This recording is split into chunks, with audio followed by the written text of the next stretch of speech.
প্রিয় ভাইয়েরা আমার, বোনেরা আমার, আমি অত্যন্ত দুঃখিত এই খরা রোদে আপনাদেরকে অপেক্ষা করার জন্য। আমাকে আন্তরিকভাবে ক্ষমা করবেন আপনাদের এতক্ষণ বসিয়ে রাখার জন্য।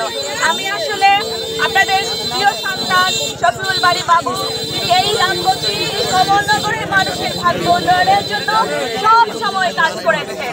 আর তিনি চলে যাওয়ার পরে আমরা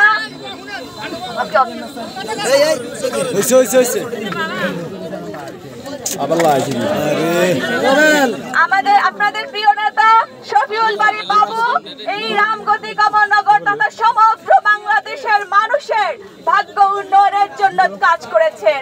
আর চলে যাবার পরে তার অসমাপ্ত স্বপ্ন এই রামগতি কমলনগরের তরুণদের বুকে বীজ বুনেছিল।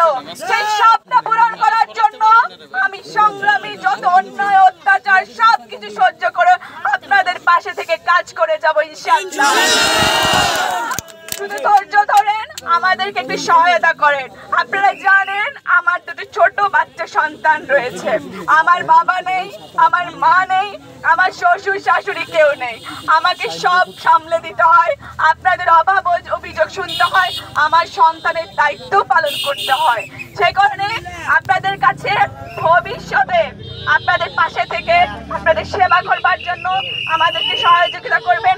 আমরা যেন শফিউল বারী বাবুর অসমাপ্ত কাজগুলো এই রামগতি কমলনগরের মানুষকে নিরক্ষর মুক্ত করা এবং সব ঘরে ঘরে স্বনির্ভর একজন বাংলাদেশি করা, সেখানে কোনো ধর্ম কোনো দল সেটা আমরা বিবেচনা করব না।